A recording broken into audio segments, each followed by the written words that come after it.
So this is a biology session. In this session we are going to discuss viruses. So have you heard of the term corona, ebola, zika, AIDS, SARS, H1N1? They are called viruses. Now we shall discuss about viruses which connect the living and non-living world. Viruses வந்து living உலகத்துலேயும் நான் living உலகத்துலேயும் இருக்குது அப்படிங்கிறத பற்றி நம்ம இந்த கிளாஸில் நம்ம discuss பண்ணுவோம். The word virus is derived from Latin meaning poison. So poison means தமிழில் நஞ்சு அப்படின்னு சொல்லுவாங்க. Viruses are submicroscopic. Submicroscopic meaning மிகச்சிறிய நுண்ணுயிரி அப்படின்னு சொல்கிறாங்க. Obligate intracellular parasites. So obligate means strictly or compulsorily it should be a parasitic because அது வந்து உணவை தயாரிக்க முடியாது, மெட்டபாலிக்கல் ஆக்டிவிட்டீஸ் எதுவும் செய்ய முடியாது, அதனால் ஒட்டுண்ணியாக தான் இருக்கும் கண்டிப்பாக. அதுதான் obligated intracellular parasites. Can you understand what is obligate intracellular parasites? And வைரஸஸில் வந்து பார்த்திங்கன்னா நியூக்ளிக் ஆசிட் வந்து இருக்கும். நியூக்ளிக் ஆசிட்னா டிஎன்ஏ ஆர்என்ஏ சொல்கிறான்ல, அதுதான் வந்து நியூக்ளிக் ஆசிட். ஸோ அதை சுற்றிலும் பார்த்திங்கன்னா அது வந்து சென்டர்லையும் அதை சுற்றிலும் அந்த நியூக்ளிக் ஆசிட்டை சுற்றிலும் புரோட்டீன் கோட் இருக்கும். And viruses in their native state contain only single type of nucleic acid. So which may be either DNA RNA. So வைரஸஸில் பார்த்திங்கன்னா அதில் ஏதாவது ஒரு நியூக்ளிக் ஆசிட்ஸ் மட்டும்தான் இருக்கும், டிஎன்ஏ இருக்கும் அல்லது ஆர்என்ஏ இருக்கும். So study of viruses is called virology. Virus சம்மந்தமாக படிக்கக்கூடிய படிப்புக்கு பேர் வந்து வைராலஜி அப்படின்னு சொல்கிறாங்க. Next milestones in virology. So 1796 Edward Jenner vaccination for smallpox. He used a vaccination for smallpoxக்கு தடுப்பு மருந்து கண்டுபிடிச்சார் எட்வர்ட் ஜென்னர். ஸோ ஸ்மால்பாக்ஸுக்கு வந்து தடுப்பூசி கண்டுபிடிச்சது யார்? Edward Jenner in 1796. Then 1886 Adolf mayor demonstrated the infectious nature of tobacco mosaic virus using samp of mosaic leaves.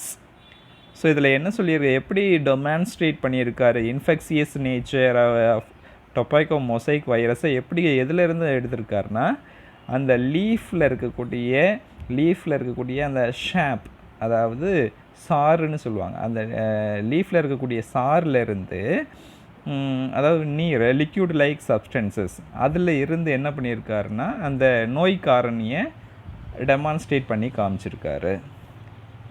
1892 Dmitri Ivanovsky proved that viruses are smaller than bacteria.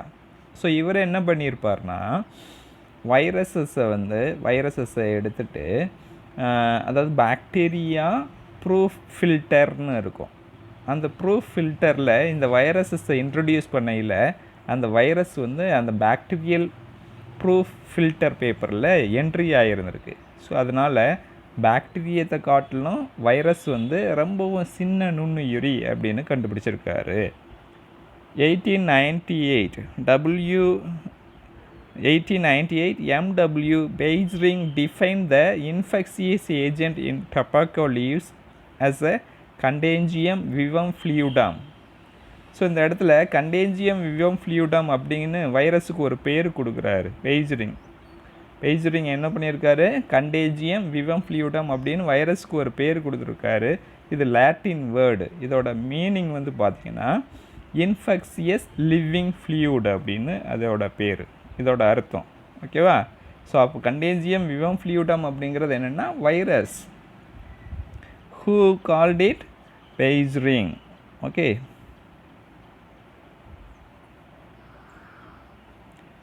1915 F.W. Stewart identified viral infection in bacteria. So virus வந்து எப்படி பாக்டீரியாவை வந்து attack பண்ணுது அப்படின்னு வந்து FW டியூவர்ட் வந்து சொல்லியிருக்காரு 1915. 1917 பார்த்தீங்கன்னா d'Herelle coin the term bacteria phage. So இந்த இடத்துல பாக்டீரியா பேஜ் அப்படிங்கிறது என்னென்னா, பேஜ்னா virus. So the virus which attack the bacteria is called bacteria page.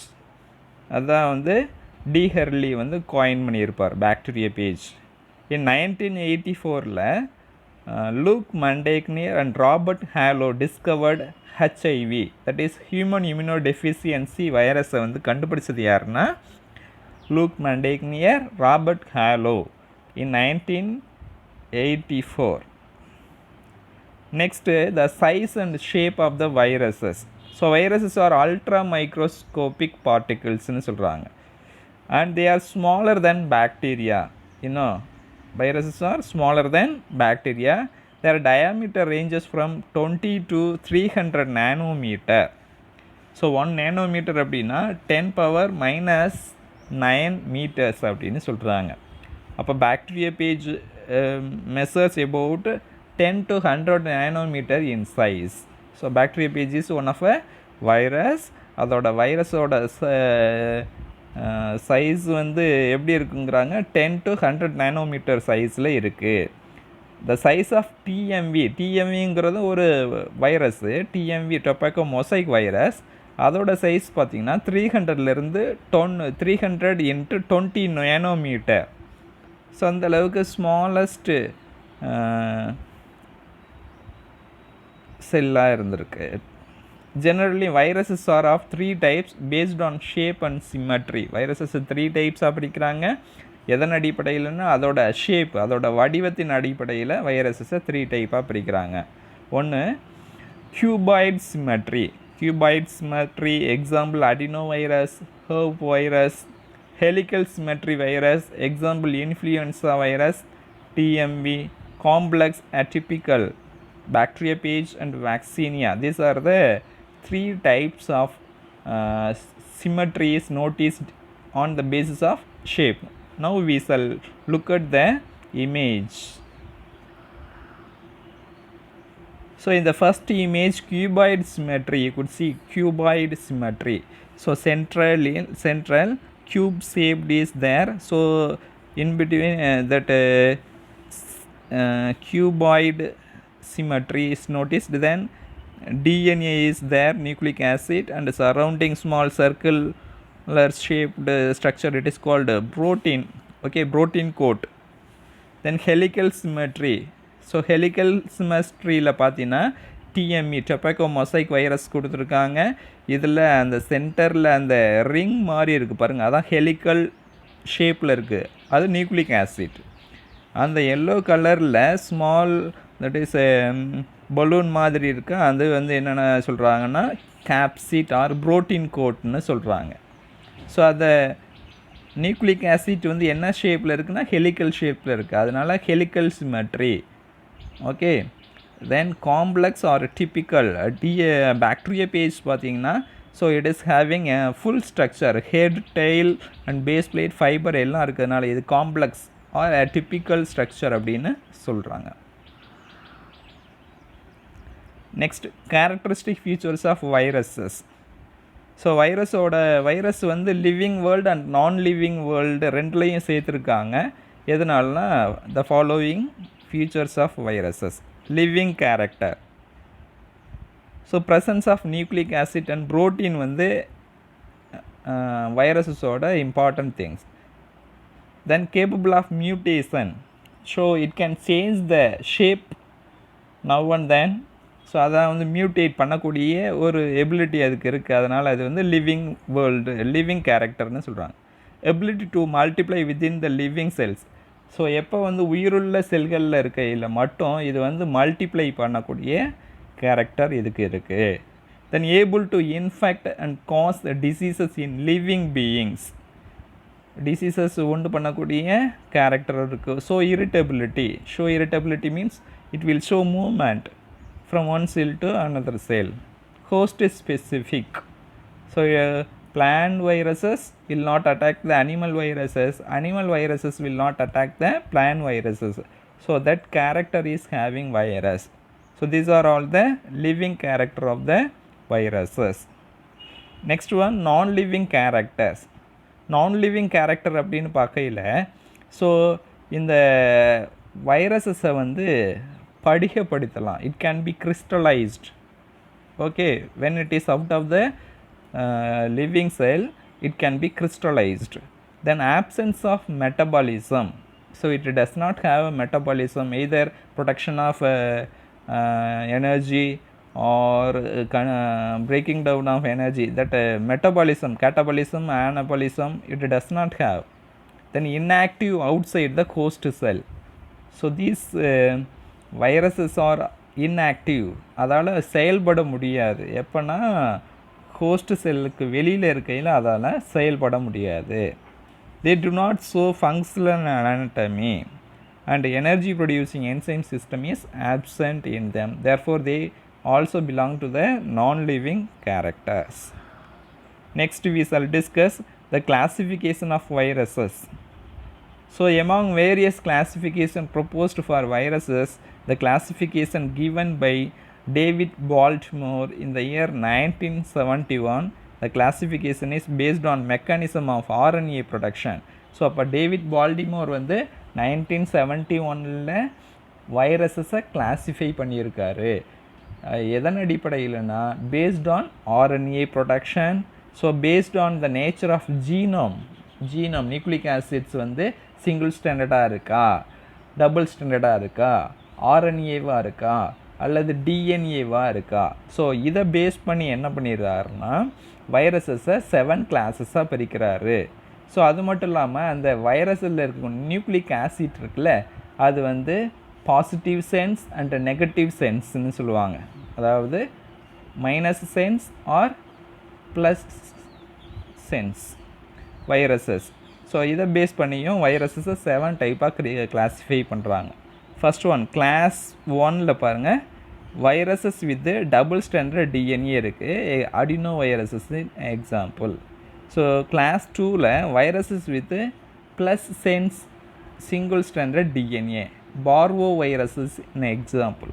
Okay, so இந்த இடத்துல plus sense single standard DNA அப்படிங்கிறது என்னென்னா, அந்த டிஎன்ஏவில் இருக்கக்கூடிய அந்த மெசேஜை வந்து கேரி பண்ணக்கூடிய எம்ஆர்என்ஏ டைரெக்டாக வந்து டிரான்ஸ்கிரிப்ஷன் ஃபேக்டரில் இன்வால்வ் ஆகி அது மெசேஜை எடுத்துகிட்டு போய் ஆர்ஆர்என்ஏவுக்கு மெசேஜை பாஸ் பண்ணும்.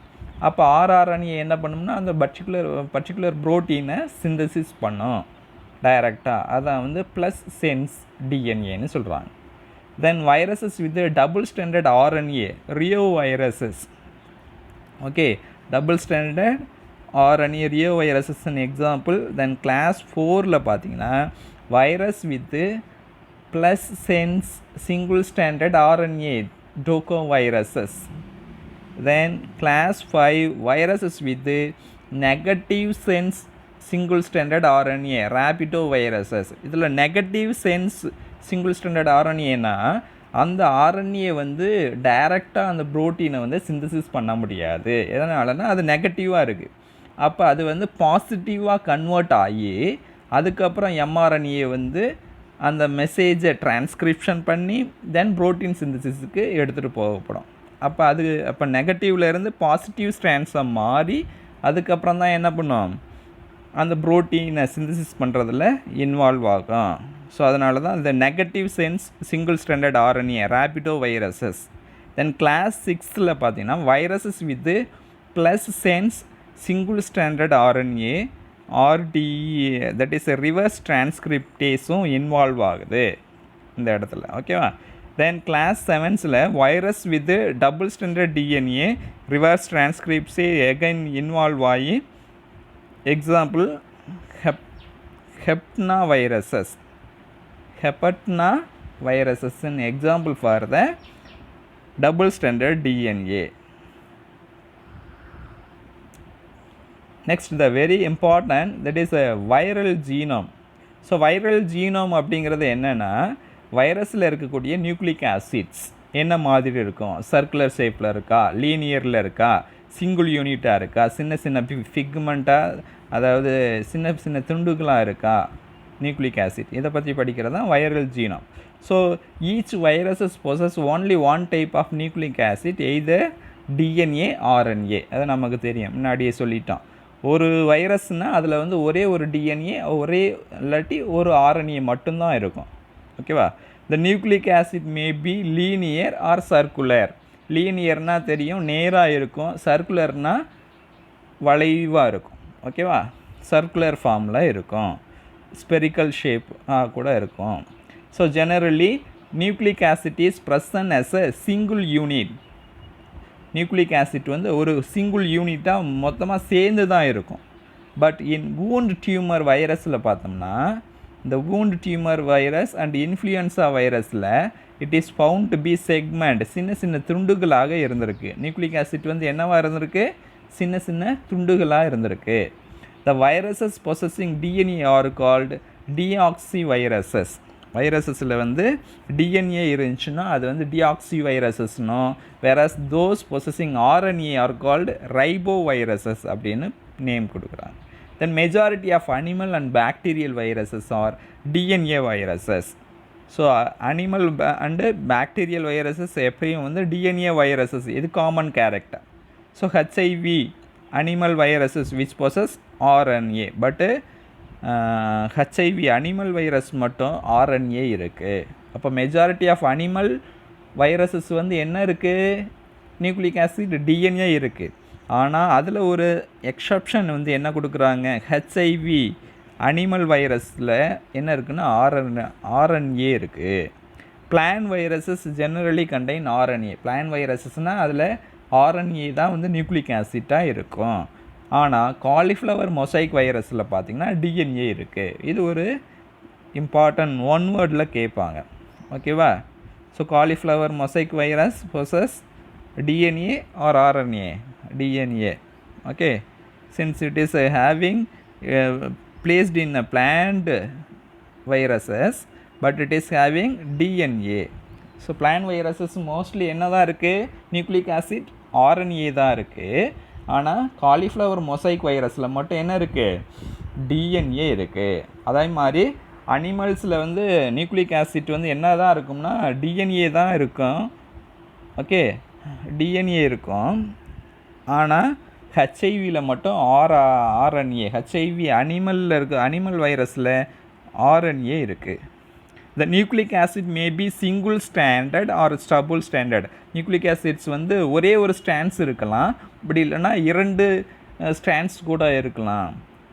So on the basis of nature of nucleic acids viruses are classified into 4 categories. 4 கேட்டகரியாக பிரிக்கிறாங்க. ஆன் த பேசிஸ் ஆஃப் nucleic acids, they are viruses with a single stranded DNA. Viruses with a single stranded DNA or viruses with a double stranded DNA. Take for example single stranded DNA க்கு Barbo viruses, double stranded DNA க்கு Bacteriophage. Okay, so single stranded RNA TMV tobacco mosaic virus, single stranded RNA இருக்கு. double stranded RNA wound tumor viruses. So அப்போ வந்து viruses வந்து 4 கேட்டகரியாக வந்து classify பண்ணுறது வந்து எதன் அடிப்படையில்னா வைரஸஸை சிங்கிள் ஸ்டாண்டர்டாக அல்லது டபுள் ஸ்டாண்டர்டாக அதை பேஸ் பண்ணி 4 கேட்டகரியாக பிரிக்கிறாங்க நியூக்ளிக் ஆசிட்ஸை. ஓகேவா? That's all about viral genome. Next one tobacco mosaic virus, TMV. Okay, so 1892 by Dmitry Ivanovsky from the tobacco plant. Virus infect healthy plants through a vector like aphids and locust. So you know these are the small insect. So through the insect that viruses infected plants la irundhu healthy plants ku vandu transfer ஆகுது அப்படினு Dmitry Ivanovsky note பண்ணி இருந்திருக்கார். The first visible symptom of TME is discoloration of leaf color along the veins and show a typical yellow and green mottling, which is the mosaic symptom. So can you see the leaf here? So இந்த லீஃபில் நீங்கள் பார்க்கக்கூடிய symptom, first visible symptom பார்த்தீங்கன்னா discolouration of leaf. Green கலராக இருக்கக்கூடியது வந்து அப்படியே white கலராக மாறுது. டிஸ்கலரேஷன் ஆஃப் லீஃபோட கலர் மாறுது. தென் veins show a typical yellow and green mottling. ஸோ வெயின்ஸில் பார்த்தீங்கன்னா எல்லோ கலர்டு, க்ரீன் மாட்லிங் அப்படியே ரவுண்டாக க்ரீன் வந்து கலரில் இருக்கக்கூடிய க்ரீன் மாட்லிங் ஏற்படும். So which is the mosaic symptom. So downward curling, கீழ் நோக்கி லீவ்ஸ் வந்து அப்படியே சுருங்கும். Then distortion of young apical leaves occurs. A plant becomes stunted and yield is affected. Plant வந்து இதனால் என்ன ஆகும்னா அப்படியே ரொம்ப குள்ளமாயிரும், அதான் ஸ்டண்டர்ட், ரொம்ப ஷார்ட் ஆயிரும் பிளான்ட்ஸ். அதனால் ஈல்டு வந்து என்ன ஆகும், டொபாக்கோ மொசைக் வைரஸில் ஈல்டு வந்து அஃபெக்ட் பண்ணும். Next one, the structure of TMP. So இந்த ஸ்ட்ரக்சரில் என்ன பார்க்குறோம் அப்படின்னா இதுதான் டிஎம்பி, டொபாக்கோ மொசைக் வைரஸ். இந்த டொபாக்கோ மொசைக் வைரஸில் சென்டரில் இந்த ரிங் மாதிரி ரெட் கலரில் இருக்குது பாருங்கள், அது வந்து ஆர்என்ஏ, நியூக்ளிக் ஆசிட்ஸ். ஸோ அந்த ஆர்என்ஏவை சுற்றிலும் வந்து என்ன இருக்குதுன்னா அந்த பனானா மாதிரி இருக்குது பாருங்கள், அது வந்து கேப்சிட்ஸ்ன்னு சொல்லுவாங்க, ஆர் புரோட்டீன் கோட். அதான் வந்து outer coat of the TMV. So இந்த TMV outer coat of the டிஎம்வியில் வந்து கேப்சிட் இருக்குது. அந்த கேப்சிட்டில் அந்த புரோட்டீன் கோட்டில் சிங்கிள் யூனிட் வந்து கேப்சோமியர் அப்படின்னு சொல்லுவாங்க. Now let us discuss the structure of TMV. So electron microscopic studies have revealed that TMV is rod shaped. Okay, it is a rod shaped helical virus measuring about 280 into 150 micrometer with the molecular weight of 39 into 160 Daltons. The virion is made up of two things, a protein coat called capsid and core called nucleic acids. So அப்போ இந்த இடத்துல விரியான் அப்படிங்கிறது என்ன அப்படின்னா இந்த virus தான்.